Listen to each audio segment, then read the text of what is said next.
Happy Halloween, everyone. Welcome back to the Sold Out Podcast. My name is MJ, and tonight I am joined here by my co host Isaac, Hello. Daniel, You. Diego, What's up? and Nathan. Hello. How are we doing tonight, boys? Spooky. Scrumptious. Tired. Alright, Scrumptious. So like the same thing. I think only Diego's tired here. Diego I'm said pretty scrumptious. scrumptious.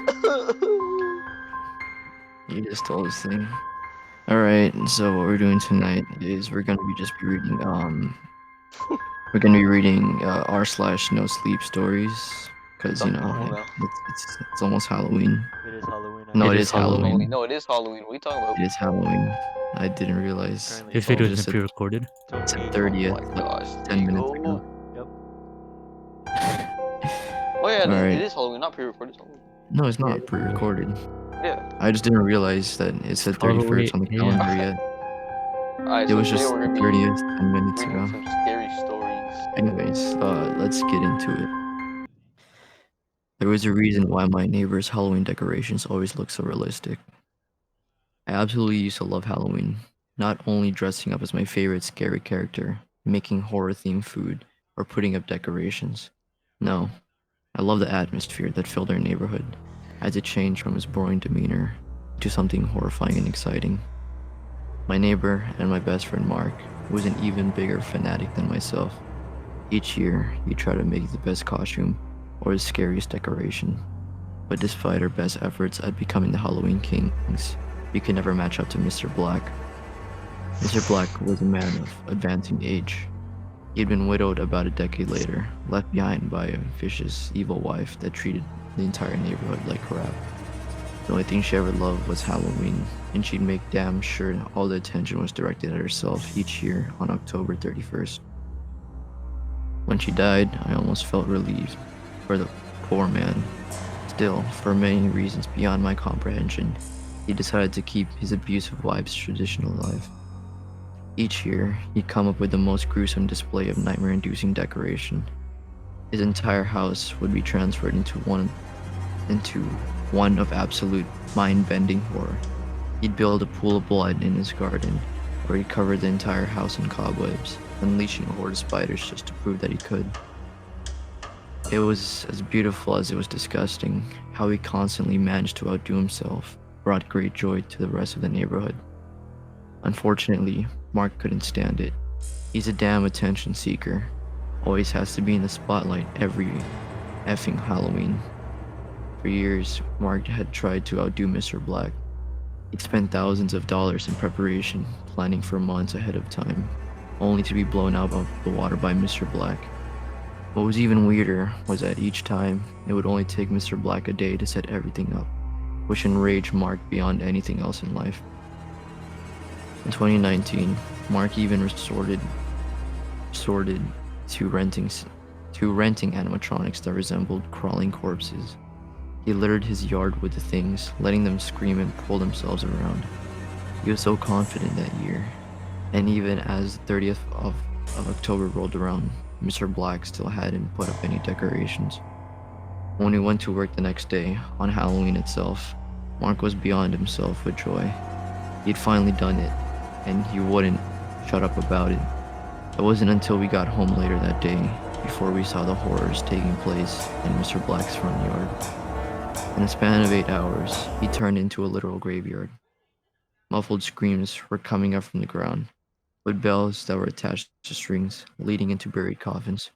They rang as people gathered around, in awe from the sight. Those brave enough to traverse his yard were invited inside for a tour. Mark and I joined, and quickly realized that Mark's pathetic animatronics were nothing in comparison. Because inside the living room, Mr. Black had created a makeshift morgue, full on with mortuary refrigerators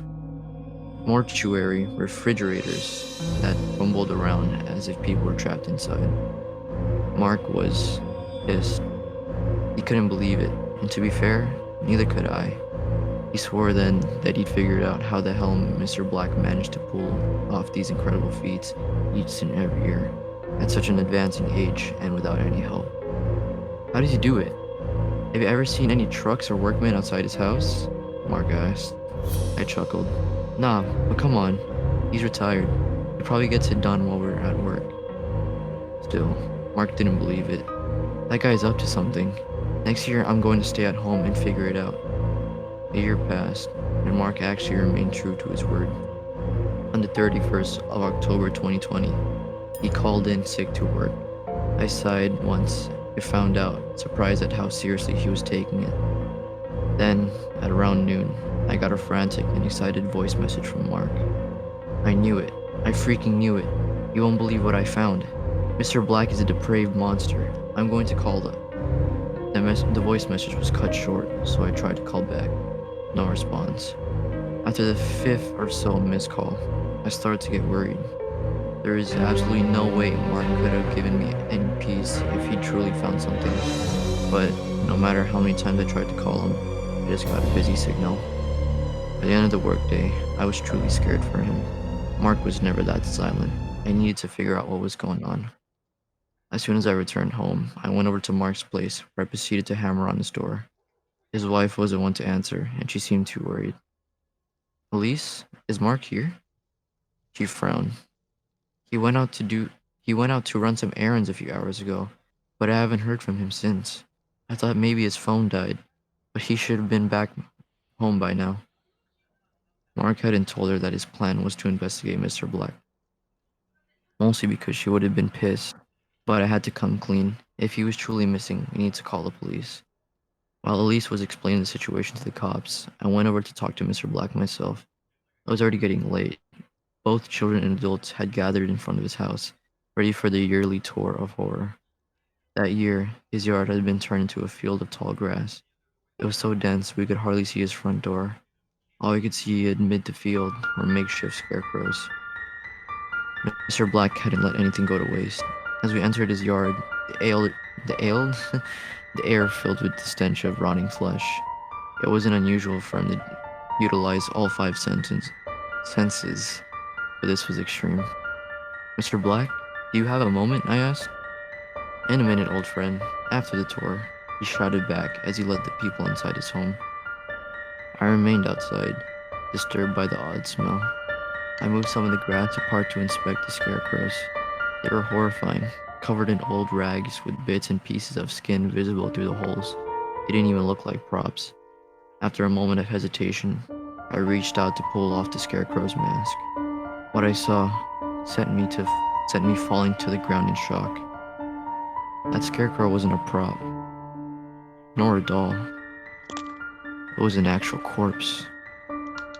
Oh God, was all I managed to get out as I stared at the decomposing body. Once I'd partially regained my senses, I started checking out the other scarecrows. Most of them were beyond rotten, skeletal corpses that had perished long ago. But once I had reached the last one, I immediately recognized the clothes. With a trembling hand, I reached to take off the mask. It was Mark. His throat had been slit, and he'd been turned into a flesh-filled scarecrow. I stood before the body of my former best friend in shock. All these years, Mr. Black had created what seemed like impossibly realistic decorations. It had all been real. The blood, the cadavers, the screaming. We'd all been oblivious to it. The police arrived shortly after, alerted by Mark's wife. They quickly stormed the house and escorted all the guests outside. But Mr. Black himself was gone. He was never seen again. I don't celebrate Halloween anymore, nor does anyone else in my neighborhood. For us, the 31st of October is just a painful memory of what we let happen under our noses. But you see a new neighbor with decorations that may seem a tad bit too realistic. Stay away from them. It might be Mr. Black.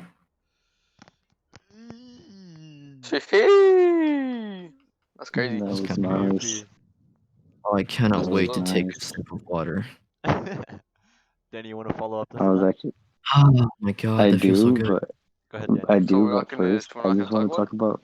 I wanted to talk about how when he first started investigating the scarecrow, I was waiting for the "it was Mark" That was, line. oh, dude, when I heard that, dude, I got chills down my spine. I got chills in the end on the last words when he said, "It might be Mr. Black."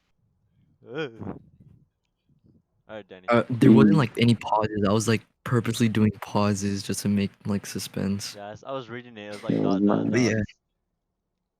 yeah. I was just, it's creepier when you listen. Anyway, want to go up next? Or who volunteers to go I next? don't, I'm gonna go next. I don't have much confidence that I'll read this like anywhere. This basement has no stairs. Honestly, I don't know what my parents were thinking when they bought this house a few months ago. Maybe they thought they were getting a deal or something, with the basement not even having a set of stairs. I remember the real estate lady telling some peculiar as fuck stories about how the last occupant was a little off and decided to remove the stairs. Do you honestly believe that? I asked him after Gladys had left. I'm sure there's more to this story, Miles, but that's part of the fun, no? Plus, there's most likely nothing to be scared of. How many places have we been over the years? It's been my lifelong dream, your mother's too, finding actual ghosts or ghouls. So far, nothing, my dad said. Mom just nodded, which she always did absent-mindedly when she was exploring a new property. So basically, my parents didn't seem very concerned, really. They were used to buying all sorts of damaged properties and making the most out of them. Actually, as screwed up as it sounds, they thought the quirk of the no stairs in the basement thing was just another interesting wrinkle from an old house. Even though Dad was cavalier about the whole thing, he still went to decent lengths to prevent me from going down there. By changing the locks and hiding the key somewhere upstairs in his office. Now, Miles, you know I don't like to be overprotective, but just about anything can happen. You could slip and fall without a proper set of stairs. And the rope ladder installed? Well, you better leave that to me. Of course, being a teenager and all, I couldn't just abide my dad's rules. I had to wait until both parents were out of the house running some errands. Then I snuck up to Dad's office, rummaging around in his desk drawers until I found it. It was a silver key with a little skull at the end of it. Classic Dad. By that point, I made a friend a few houses down named Charlie. He was a year younger than me, but a few inches taller. Called him on my way down the stairs and told him to meet me by the back door. Said he should hurry if he wanted a decent amount of time to explore the basement while parents were away. Said he'd be right there. While I waited, I unlocked the door and stared into the inky blackness. A shiver danced along my spine, so I flipped the light on the other side of the doorway. Leaning forward, I caught the doorway just as I was about to tumble headfirst into the darkness. Oof, that was close, I said. Yeah, try not to be so stupid next time, Charlie said. I felt a moderate punch hit me on the shoulder. Charlie handed me a flashlight with a humorless smile. I asked him why, since the basement light appeared to be working fine. Man, trust me, from what I've heard, you don't want to be caught down there without any light. The shiver returned. Why? I pressed. Charlie just looked at me. Think of it this way. The notion of uninterrupted darkness without the stairs. Fuck, anything could be lurking down there. Charlie's eyes became huge and frightful. Anything, he repeated. All of a sudden, I was having second thoughts about what we were doing.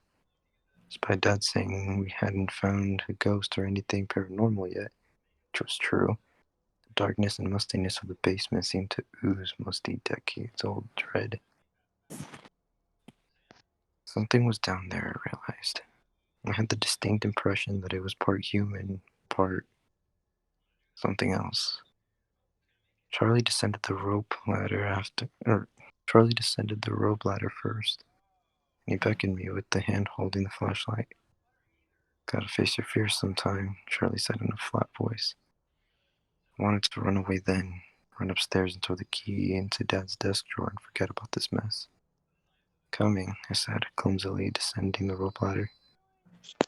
The basement consisted of a large, mostly empty, and a much smaller brick room that contained the water heater and nothing else. While I wrote mostly empty, the space in fact had a few pieces of furniture near the rear wall.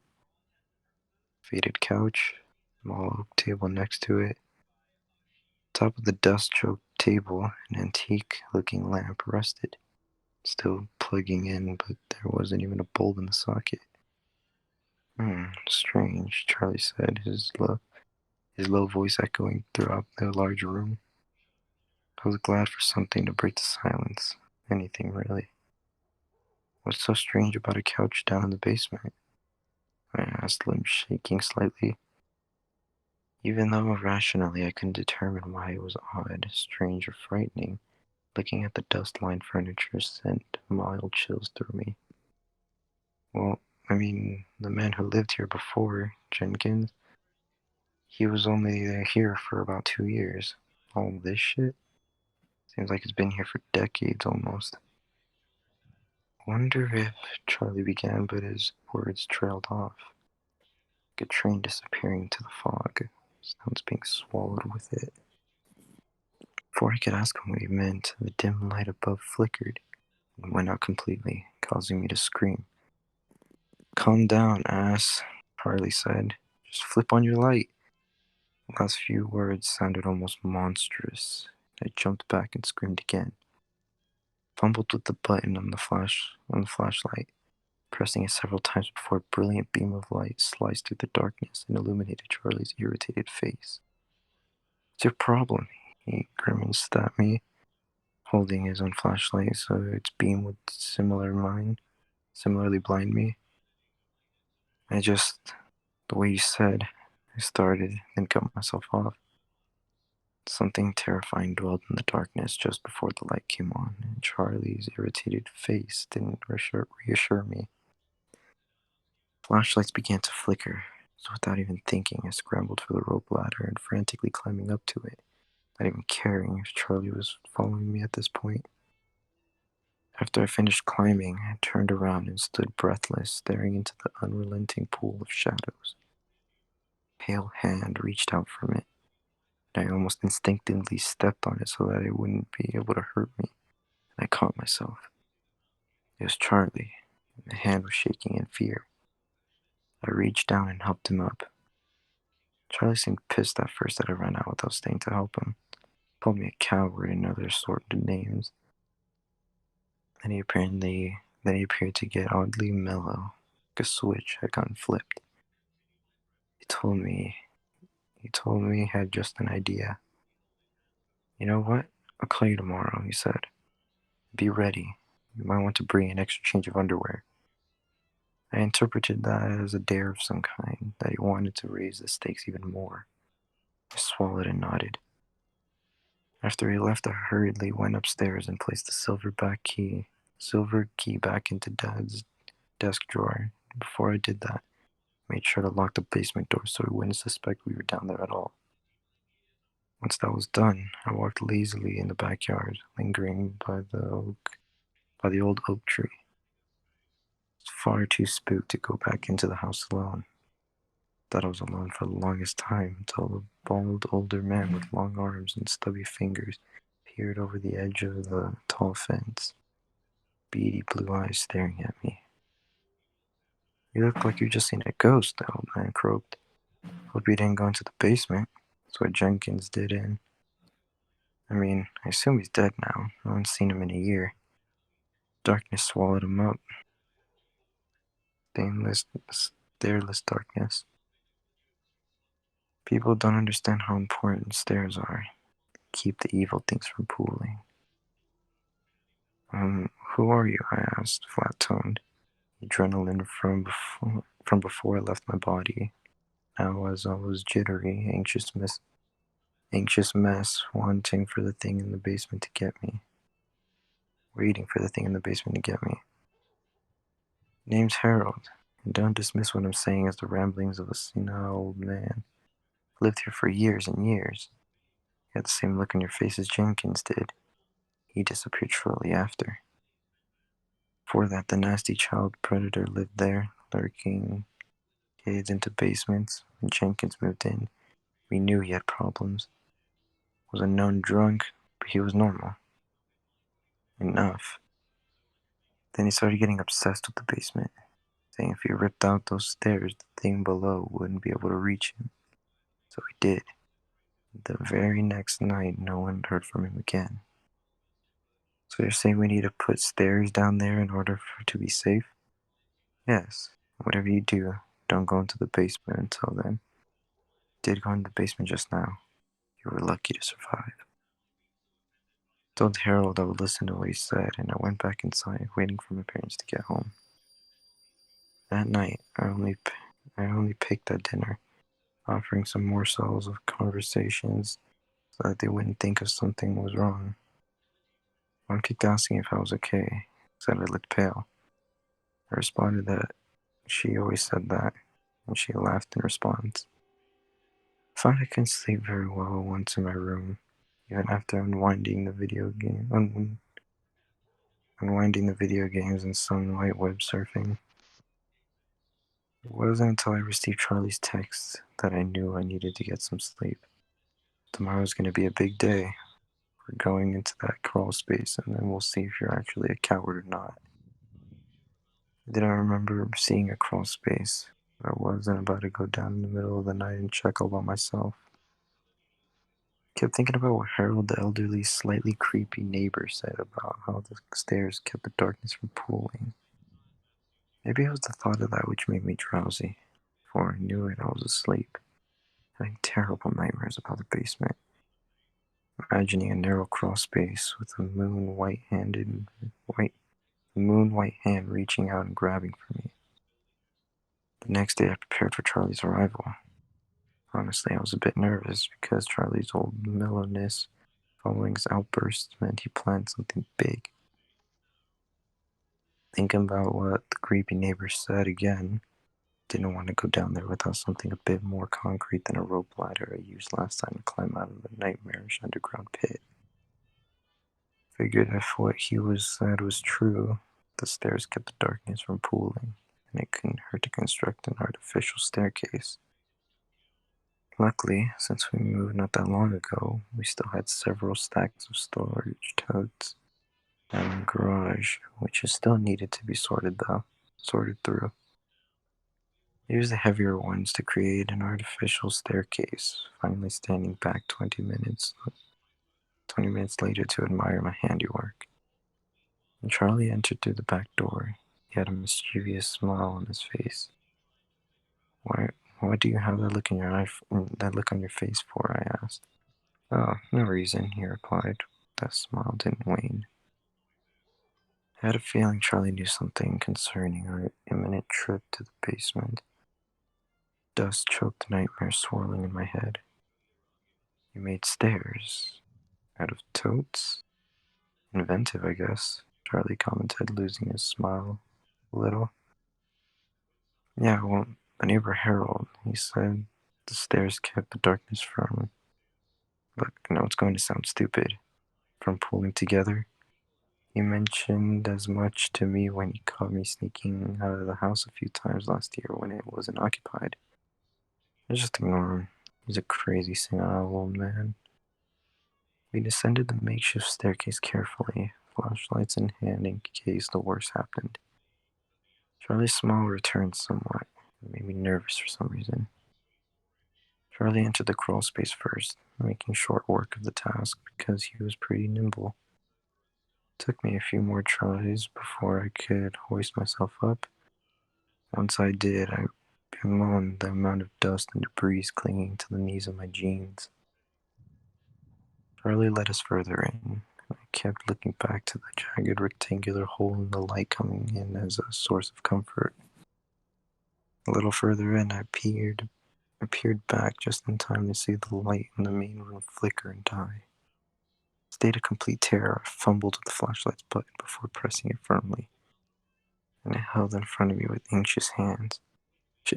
Charlie, I said, please don't tell me I'm all alone down here. Fuck, please. I was cut off. Don't wet yourself, I'm still here, Charlie replied. He shone his beam, somehow dimmer than mine, at a skeleton huddled in a corner. He gasped, said fuck several times in complete confused horror. turned to face Charlie. Want to play the game of whose skeleton that is that? Charlie said. All of a sudden his voice sounded older, deranged, menacing. Charlie put the beam under his chin, laughing maniacally. What I saw before I fled were the manic whites of his eyes, froth coming from either side of his mouth. I crawled as fast as I could to the exit and heaved myself over the side, falling to the ground and landing on the side of my stomach, blowing the breath right out of me. Didn't let that slow me down though, running to the toad stairway and running up it as fast as I could without knocking the whole makeshift structure down. I knew if I somehow fell to the side, die in an ocean of darkness or remain there forever. I made it across the divide, turning around just in time to see the face of an old man, thinning white hair and eyes as dark, predatory as the abyss surrounding him. He opened his mouth, filled with ghostly fangs. Screaming, I shut the door and locked it. Chill went through me as I merely stood there, paralyzed. Then the chill ceased, though I still felt cold for minutes afterward. I went outside, knocking on Harold's fence and begging him to help. Anyone. Might have been a creepy old man, but he was the only person around who could help. Harold's lanky arm came over the fence, and I glimpsed his creepy, unstable smile. Hi there, son. Name's Isaac. Bet you're wondering what went on in there. Well, it's simple, see? I had a lot of time to think, and I do mean a lot of time to think. It went like this in my head. If I could make the weak man go crazy and have him remove the stairs, then it becomes a sea of darkness, removed from the rest of the world. In a sense, see? And when a bad soul like mine, swims in that sea, it starts to get powerful. The old man stopped and smiled, a slanting, unnatural expression. I was frozen in fear. I didn't know what to do but let my limbs tremble in pure, raw terror. Except there was a problem. Even a bad soul like mine needs stairs to leave the basement. But I was clever, see? I could still take advantage of the old man behind the fence, make him talk to a naive boy like you, tell him he'd be safe if you put the stairs in. Couldn't possess the old man until now. I can influence him from that underground prison. Now I'm free, and I have to make up for lost time. Would you care to come in for some tea and cookies? Times always change, but a boy always likes cookies. Isaac's eyes became baleful. His upper lip twitched in mild irritation. Please come inside, he said, and I took off and ran as far as I could, before both shaking legs gave out. I called Dad, told him where to pick me up. I was on the side of a strange winding road out in the country because our house wasn't that far from it to begin with. Told Dad what happened, Mom too. Well, figuring Charlie had died down there, I decided not to bring him up. Part of me was grateful his own mom wasn't home much, because she wouldn't put two and two together where he went, more accurately, where he disappeared to. Dad cleared the toad stairway, scolding me, saying I could have fallen because of the rickety construction. He said this wasn't a game, and that he was very disappointed in me. Dad had never yelled at me before, never scolded me. Parents don't believe me, but I know what happened. I know what I saw down there, and again, didn't say this part to them. I know Charlie's dead down there, deep in the crawl space. Hope neither one of my parents ever has a reason to go in there. As for the old man on the other side of the fence, he still asks me in for tea and cookies, especially the latter, with a wink as if he's being smooth. I always tell him no, and then his eyes become as black and terrible as the basement abyss. Charlie died a horrible death. I hope to avoid the same, and every time my parents leave, find an excuse to be gone as well. I don't want to be in the house across from a predator and murder all by myself.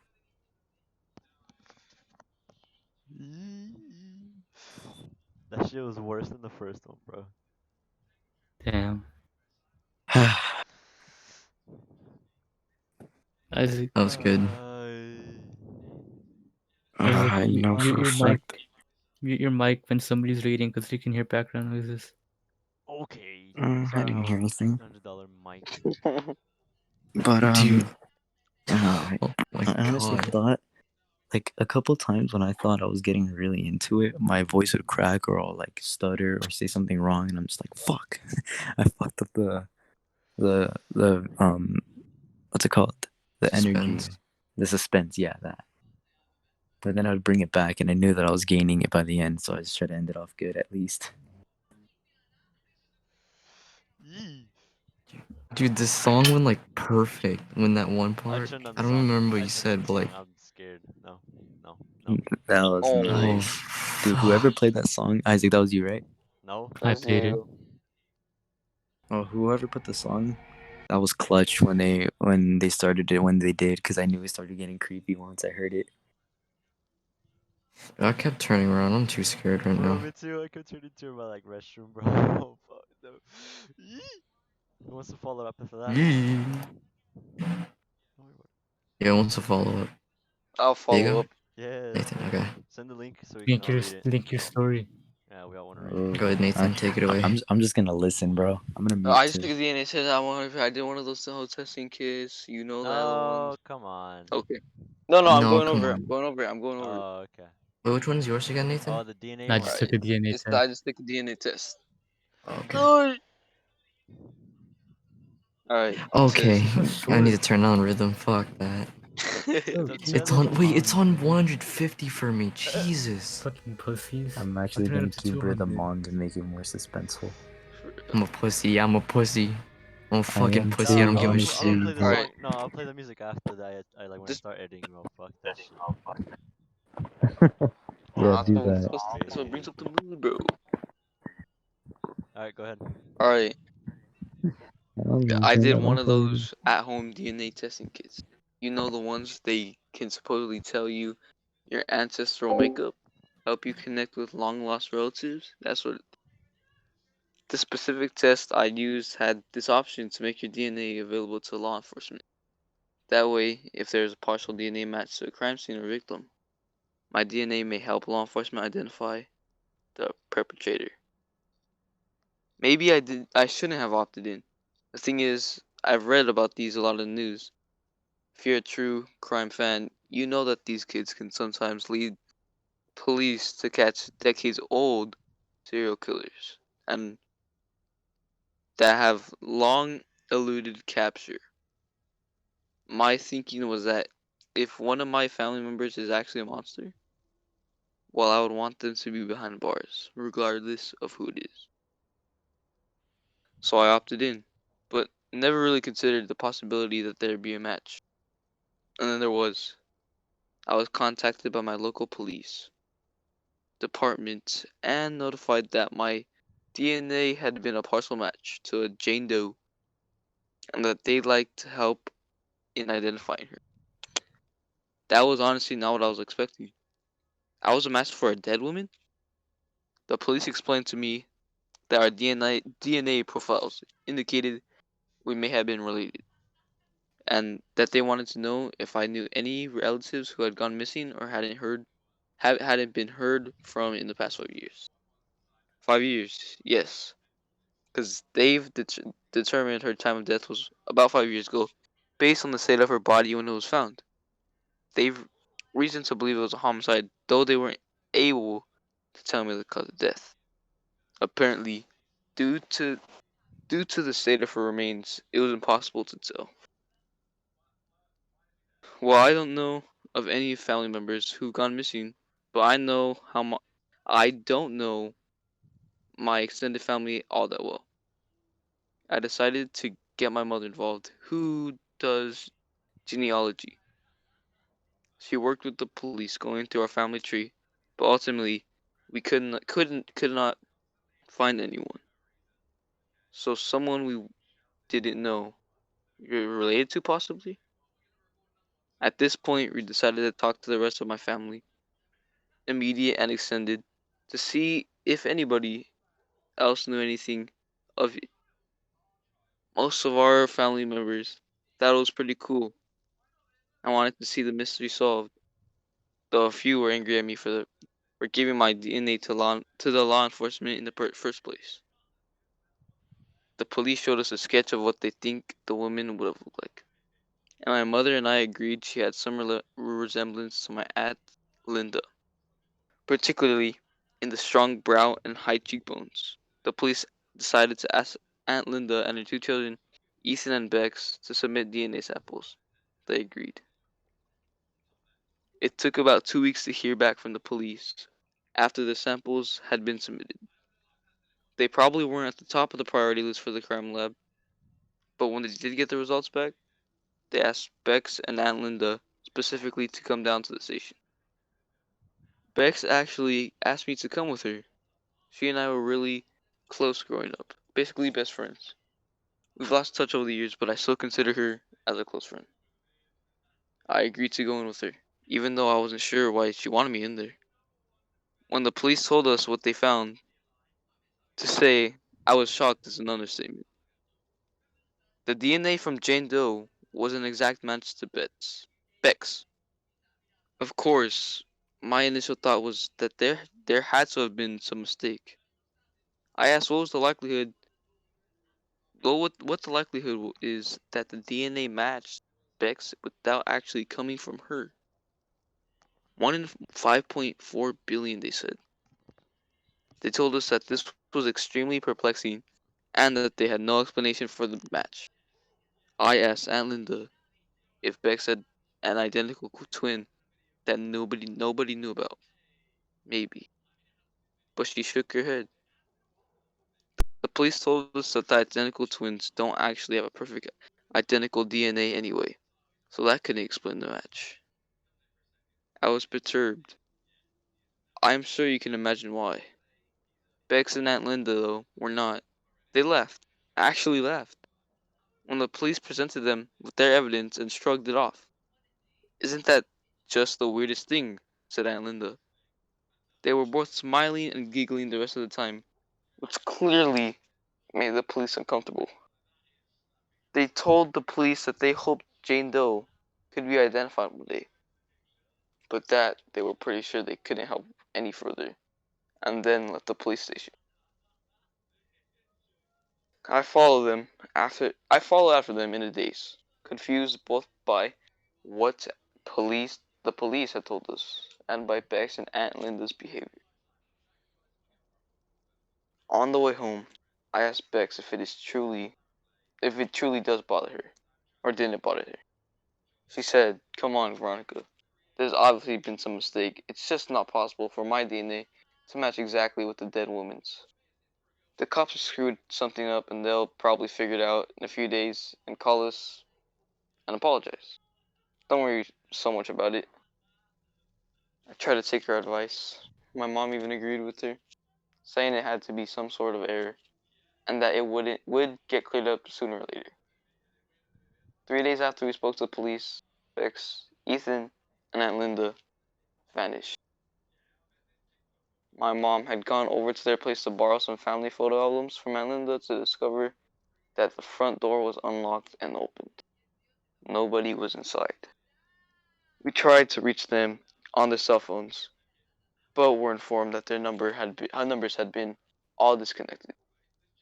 Nothing was missing from the house. They didn't take any personal belongings.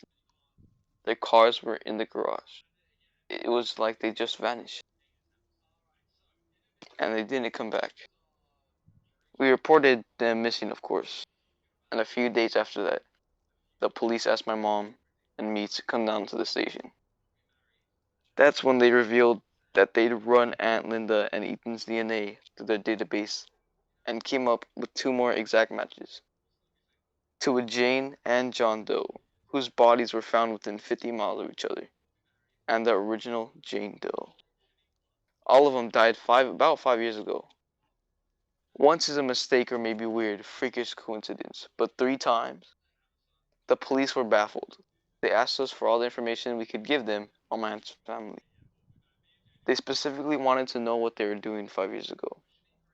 All we could tell them is that they've gone on a family vacation that year and had been gone a week longer than they planned. But otherwise, we had nothing useful. It's been a few months since then. The police have no answers for us, and we have no answers for them. I keep waiting for Bex to call or show up, or any of them really. But it's like they vanish off the face of the earth. The worst part is that there's nothing I can do. I've done so much research to try to find something that can explain what is going on.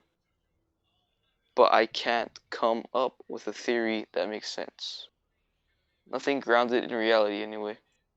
All I wanted to know is if I'm part Irish, and instead I ended up discovering that my family isn't at all what it seemed. Ay. That one was a bit eerie. More eerie than I expected at least. Not really. It didn't seem like scary, but It was just eerie. Yeah. Not It was not just creepy. scary, but just very creepy. yeah. Mystery. Yep. We're definitely a turn.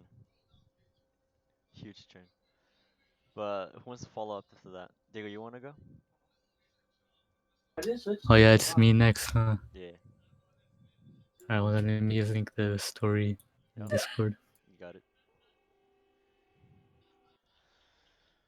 Oh. Oh, I already don't like this. Alright, mute. Okay. Not you, Diego. Dude, you're supposed to be. Hold on, I'm talking right now. Alright, anyways. I'm kidding. Alright, Alright. attention.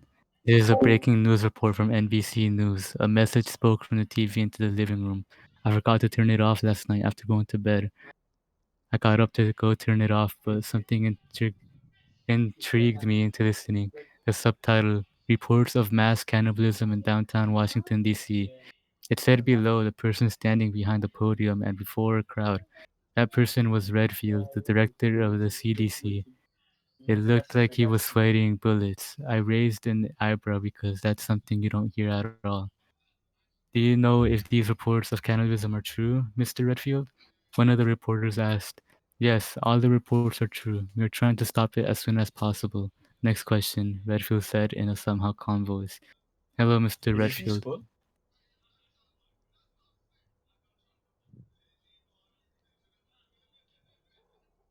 Hello, Mr. Redfield. I'm a reporter for Fox News. Could these cannibals be counted as infected?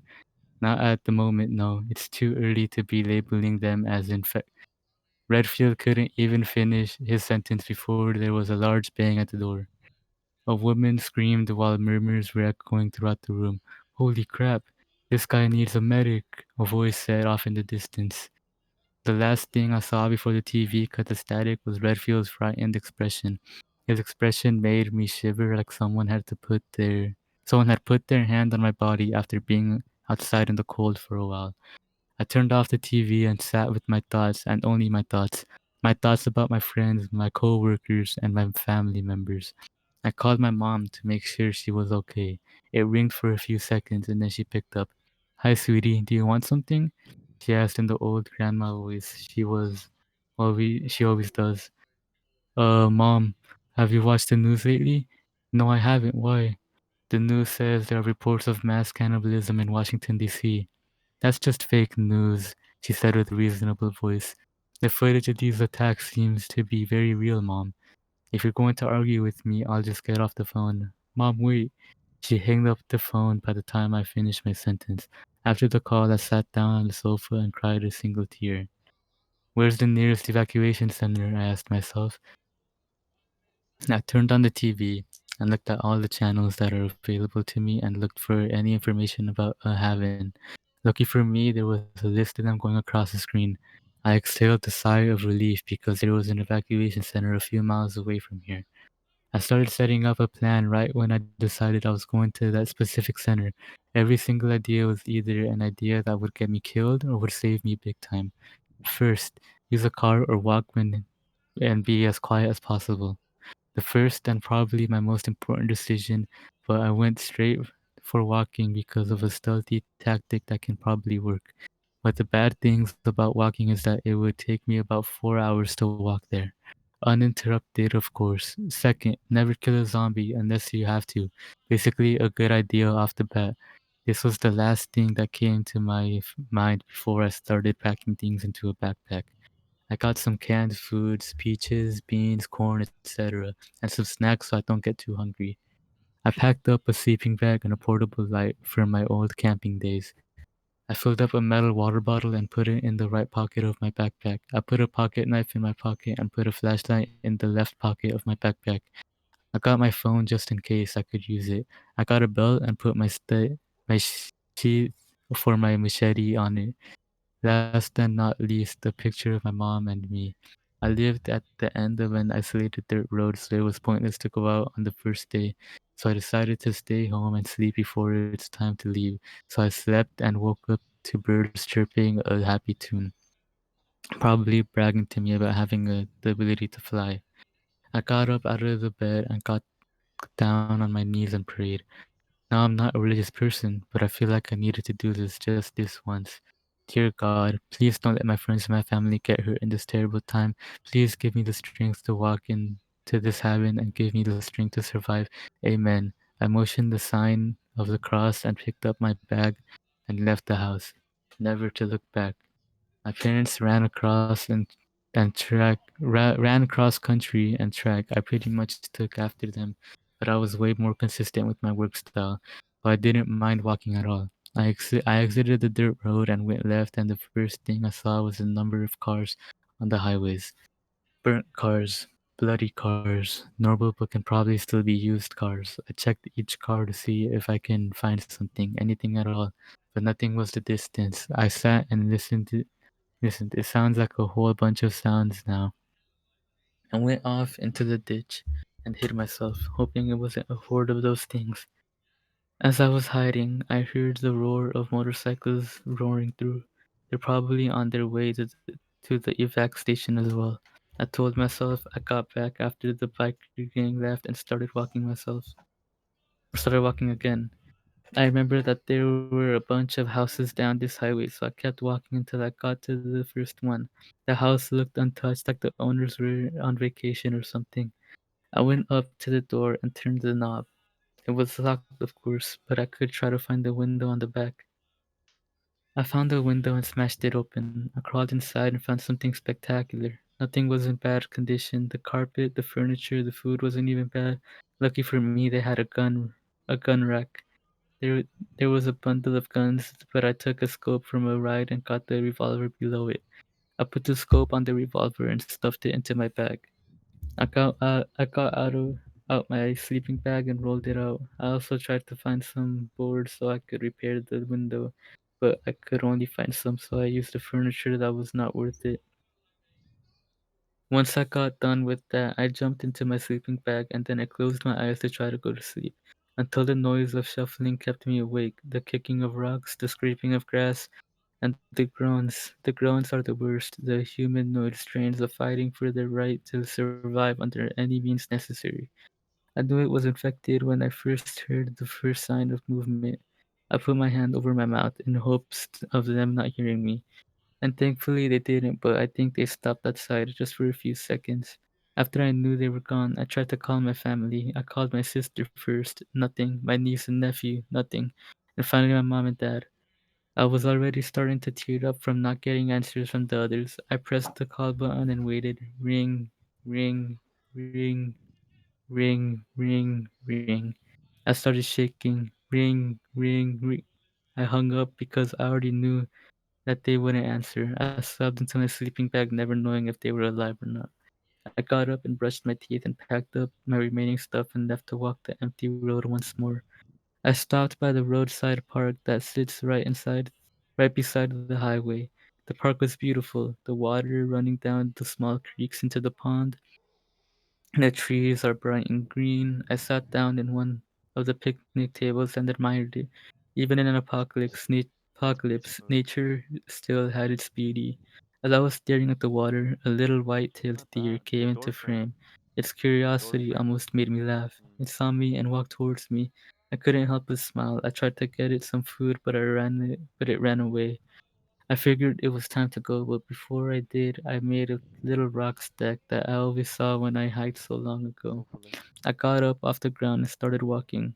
I walked and walked until I got to the city. I gasped at the sight. Most of the city was in flames. My thoughts went straight to the evacuation center. Is it still there? I asked myself. I crouched down and got behind the building. I scanned for any signs to lead me in the direction of safety. I kept scanning until something appeared from the corner of my eye. I turned and looked at the thing that I could barely see 100 meters ahead of me. I got out of my scope for the first time, and for the first time since the announcement, I saw one of the infected. It was just standing there, its white, milky eyes, the blooded bite mark on its neck, along with torn apart pieces of flesh from its arms and body. My jaw dropped in disbelief. I would never expect a human being to ever look like that. I regained my focus and tried to figure out my next move. Walking around town was not a very good idea because the bandits and the infected. I looked above me and to my surprise, I saw a lot of buildings with rooftop exits. When it hit me, I can look from the rooftops. I walked around the city a little bit to look for a perfect spot, and I saw a pretty tall building ahead. I tiptoed my way over to the building and found the entrance. I took a deep breath before I entered this enormous death trap. I opened the door to the stairs and I saw a blood trail going higher and higher up the stairwell. I gently walked up and got to the final stairs and I saw that the door was open to the rooftop. I knew something had to be up there, so I grabbed my machete and held it tightly and tiptoed, one step at a time, and as I got to the top, what laid before me was a crawling corpse. I stumbled and fell backwards into the ground. I quickly got back up and readied myself for the kill. As I reached out for my leg, I stuck the machete downward into its skull. I sat down on the hard concrete and tried to regain my breath. Then I heard something mumbling. I looked around the area to see if there was someone out there. Then I saw it, the evac station with the helicopter in progress of leaving. My eyes widened and I quickly got my ass up and ran down the stairs. When I got outside, the helicopter was already in the air. Stop! There's still someone here! I screamed as loud as I could. It was getting higher and higher as I was running into the helipad. Wait! My voice cracked with emotion. The helicopter was flying away into the wind. I sat down once more with my thoughts, with my fears and my supplies, and I wondered to myself, where is my happy ending? Dude, that felt like a Walking Dead episode. Just me? No, that did feel I've like a never Walking Dead watched The Walking episode. Dead. Dude, that's so out of The Walking Dead. That could definitely be an episode. I never Same watched The same Walking Dead. script. Perfect episode. Perfect first episode. Yup. I don't know, Um, Emilio. I Am I the last one? absolutely hate. Oh Yeah, you're the last Yeah, one. go ahead, Isaac. no, it's gonna be so bad. Let me breathe into my mic and all that. No, I'll be fine. Which one is it? I'm Well, sending if I it. could do it with the lisp, you can do it with Here, breathing into send your it to True. me. mic. Alright, mute Oh up, no. boys. Oh, Oy. this one's Was gonna be no. juicy. Okay, Alright, okay. my hands are pretty sweaty, so if I like stutter or just like stop midway, I'm probably like just trying No, to you'll be think. fine. Don't worry about it. Just take your time. Let me take my.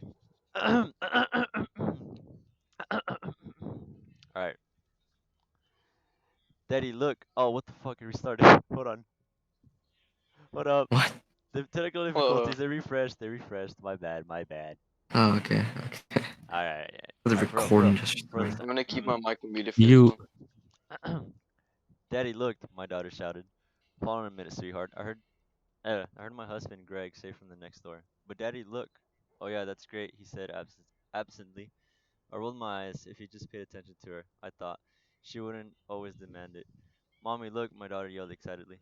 I nodded my head at her and watched her do a little spin and jump thing, and finish it off with her arms in the air. I clapped it a couple times and told her how wonderful it was. Not because it was wonderful, but because her face would light up every time I did that.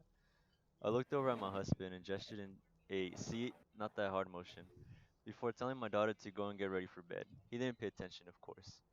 The next day, I had gotten a call from my mother upset about something, so I told my husband I'd be a couple hours, and that he'd have to watch our daughter. I walked out of the house with Greg, and our daughter quickly ran past us. Daddy looked, she yelled, before rolling onto the grass. I kissed Greg goodbye and blew a kiss to my daughter. I must have been at my daughter's. Oh fuck, my bad. I must have been at my mother's for around an hour or two. Then when my husband called, oh great, I thought he can't handle babysitting his own child for longer than a couple of hours. I rolled my eyes once again and answered the call. I'll be home soon. Kate, my husband screamed, cutting me off. I barely had the chance to reply when he continued screaming. She's gone. Who is gone? What? I asked. Emily, she's gone. He sounded more frantic by the second. I frowned. What do you mean, gone? You can't find her? She's probably hiding. No, Kate, someone took her. I instantly felt my blood run cold. My mouth dried up, my heart pounded violently against my ribs. I said something along the lines of Emily is missing to my mother and ran out of the house. My mother followed me into my car. She took my keys from me and motioned for me to get into the passenger side and she would drive. Who took her, Greg? I yelled down to the phone to my husband. We were out in the yard and I looked at my phone for a couple of minutes. The next thing I knew, she was screaming and tires were screeching before I even had the time to think. The police are here. He abruptly ended the call. The ride home was a blur. I know I was anxious, more anxious than I've ever felt in my life. I know I was crying and hyperventilating, but most of all, I was angry. Angry at my husband for letting this happen. My mother was talking to me, but I couldn't even begin to tell you what she said. When we arrived on our street, I was met with flashing lights and police cars outside my house. The neighbors had all gathered outside to see what the commotion was about. Before my mom could even stop the car completely, I jumped out of the door, stumbling and falling in the driveway. I quickly got back up and burst through the front door. What the fuck, Greg? I ran over to him and started pushing him and screaming at him. You let this happen, you son of a bitch. You should have been paying attention. You have been watching her. A police officer separated the two of us and held me away from my husband. He didn't say anything. He just looked at me with shame deep in his eyes. The police took the details they needed to. What of the license plate my husband could remember, color of the car, etc. And off they went to start their search. My mom, Greg, and I sat out in Greg's car and searched the streets frantically for any sign of a car that he thought looked anything like the car he saw Emily being put into. We searched for hours and came up with nothing. My mother, after some persuasion, convinced me to go back home and let the police do their job and try to rest. Defeated, we just did that. But I didn't rest. I didn't rest very much for 2 whole months. By that point, I knew the police were looking for a body. My heart broke for my heart broke more every day, and my resentment for my husband, along with his own guilt, only grew stronger. It was a grueling 2 months. Nothing had ever been. Nothing has ever compared. Hold on. We didn't get a divorce, but believe me, I was considering it. I blamed him for not paying attention to her as usual, and he eventually blamed me for going that par- to my mother's on that particular day, much to my confusion and utter frustration. I had all about I had all but given up hope. I had just gotten out of the shower and was making my nightly stop at my daughter's bedroom. Just look at the mess my 5-year-old had left behind. When I heard a knock at the door, I heard my husband lazily go to answer it, and within a few seconds, he was shouted for me to come downstairs quickly. I ran downstairs thinking the absolute worst. I saw a police officer standing at the door, and then I really did think the worst. I eagerly stared at him and awaited the news. Mr. and Mrs. Havens, we found your daughter. For the first time in 2 months, I held onto my husband's hand like my life, Emily's life, depended on it. Please, I said through tears. Please just tell us quickly so we can get the arrangements in order. Well, I sure hope you mean arrangements to come pick her up, ma'am, the officer said, half smiling. She's very much alive. I immediately fell onto my knees and sobbed. My husband wasn't far behind me either. After we collected ourselves to an extent, we were taken to the hospital and shown to a single room. The door was opened, and there she was, my baby girl. sitting on the bed. I ran over to her and scooped her up in my arms, both of us crying uncontrollably. My husband joined us, and we must have sat there for 10 minutes before anyone spoke. When I pulled away, I looked at Emily. She was dirty, her hair was messy, and she had a few bumps and bruises, but nothing too bad. The doctors ran the necessary tests and stayed in the hospital with her for a week before she was allowed home. The culprits will be in prison for the rest of their lives, but I still don't think that's justice enough. Emily was understandably very quiet since we got her back. She barely said a word, and this continued for months. She barely wanted to leave her bedroom unless it was to eat or bathe, and even then, it took a lot of convincing. The child psychologist, what the fuck? Hold up. The child psychologist we were referred to said how it was due to the trauma and continued to work with Emily. The trouble really started last night. She seemed like she wasn't getting any better when it came to communicating. Her teacher pulled me aside one day after school and explained that Emily still wasn't participating in class, and she wasn't playing with other students. She said it seemed as though Emily just didn't want to be there. Her teacher was concerned, and we both decided that inviting one of her friends from school over for a sleepover might bring her out of her shell a little. When I mentioned this to Emily, she smiled and nodded. I'd almost forgotten what her smile looked like at this point. She seemed to like the idea. Samantha, Emily's best friend, arrived at our house for a sleepover last night. I sent her straight to Emily's room and they played for a couple of hours before coming downstairs for dinner. Samantha looked as though she was happy to see my husband and I, which I found odd, since I checked on them from time to time while they played. They seemed to be having a pretty good time. Emily remained quiet during dinner. At this point, my husband and I honestly exhausted all avenues when it came to getting her to have a conversation with us. We kind of got used to the silence, I guess. I got up I got up to start the dishes when I noticed that Samantha was moving most of her food onto Emily's plate, barely eating anything herself. Sammy, I asked, laying in front of her, do you not like the food? Do you want me to make you something else? No, thank you, Mrs. Gravens. I'm not allowed. She was cut off by Emily driving her. She was cut off by Emily driving her fork into the dinner table. I just had a lot of lunch and I'm not very hungry. Samantha looked down at her almost empty plate. She got up to the bathroom and I questioned Emily about this, and I received nothing but silence in return. I tried to push some more, only to be answered with a simple go away from my daughter. I started to think that Emily blamed me and her father for what happened to her, and I walked away defeated. I had filled the bathtub and told Emily to take a bath. She sighed, but she did what she was told. While she was in the bathtub, I took Samantha to the kitchen and gave her some food I had prepared for her, and she ate it quickly, looking over her shoulder every couple of seconds. She thanked me, and I placed the plate in the sink, turning back around and noticing Emily standing in the doorway. I had no idea how long she was there. She made no noise ever. Samantha looked scared, but also she looked guilty. Emily walked over to her slowly, never breaking eye contact, and grabbed her hand.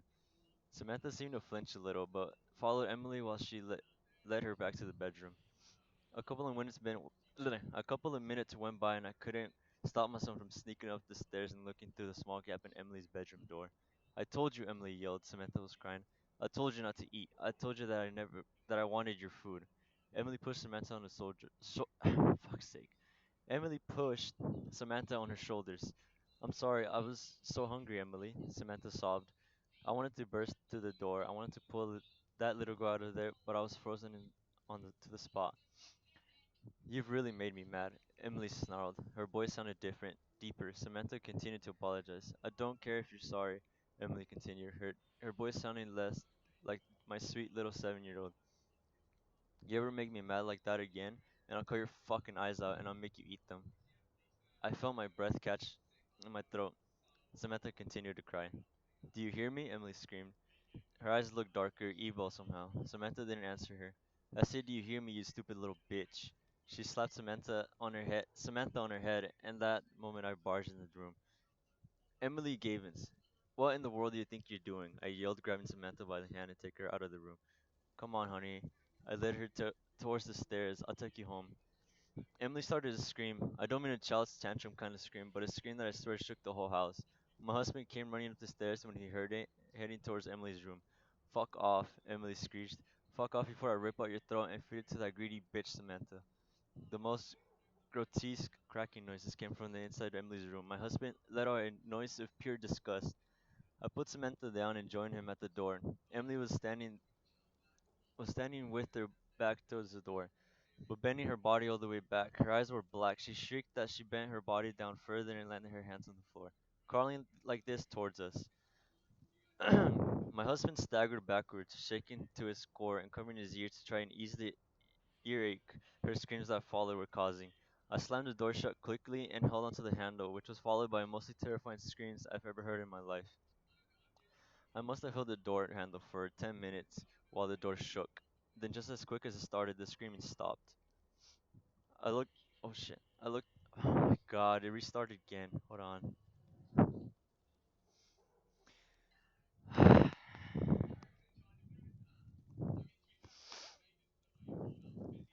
I looked over at Samantha, who was just curled in the ball on the floor, crying. I told my husband to pick her up and take her home, which he did, before I slowly opened the door to Emily's room. Emily was sat up in her bed, as if none of that had happened. She looked at me and smiled. It didn't make me feel warm, like her smiles used to. It was a cold, almost evil smile that made my skin crawl. "Good night, Mommy," she giggled. I felt sick to my stomach. "Good night." I stepped back out of the room, turning off the light and closing the door. Today, Emily's back to her normal, quiet self. She's in the room as I write this. I hope, but I can hear whispering in the vents in our house. I can't quite make out what it's saying, but I know it's something to do with her. I feel like I'm going crazy here. I don't know what I'm supposed to do with her. I need some serious advice. I don't know what the fuck happened to our daughter when she was taken, but I do know one thing. Whatever the police found and gave back to us is not our daughter.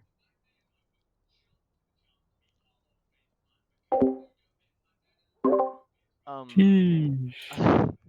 So that's the like the Oh fucking my, Conjuring that shit. part, Dude. that Oh part my got me. god. I was like, that was the realization. I got shocked. I was like, what? Eek. It looks like there might be more to the story. Click here to get a reminder to check back later. Got issues? Click here. Got issues? Oh, That was yeah. really good though. Top comment. Aside from being really scary, that was like a good concept. The top comment literally says Can you call the guys hear me? priest. Yeah, Danny, we can Oh hear you. my Here's god. Alright. Holy shit, dude. Yee. Monkey ass. Okay, ass, dude. Yee. That On that was note, really good though. on that And on note, that we're gonna note, end this episode here. Clearly, we're all fucking scared shitless whether these stories are good or not, Oh but yeah. or true. I mean, true or not. But that's not let's the point. transition just to soothe, you know. Ugh. Thanks for watching the God video, damn it. Hope you guys and It's enjoyed like the a Halloween tutorial. special. We'll see you guys make next sure to time. click all the Talks links about in the somebody ripping description. their tongue out. It's just tutorial music. Alright, we'll see you We'll guys put the next links time. of the stories in the description so that you guys can read Read it along, yourselves, you yeah. know. But yeah, thanks for watching, and click all the links in the Follow my description. Twitch, please. Like, Follow my subscribe. Twitch. I beg. Yes, follow Diego on Twitch, and I hope you guys enjoy this video. Bye.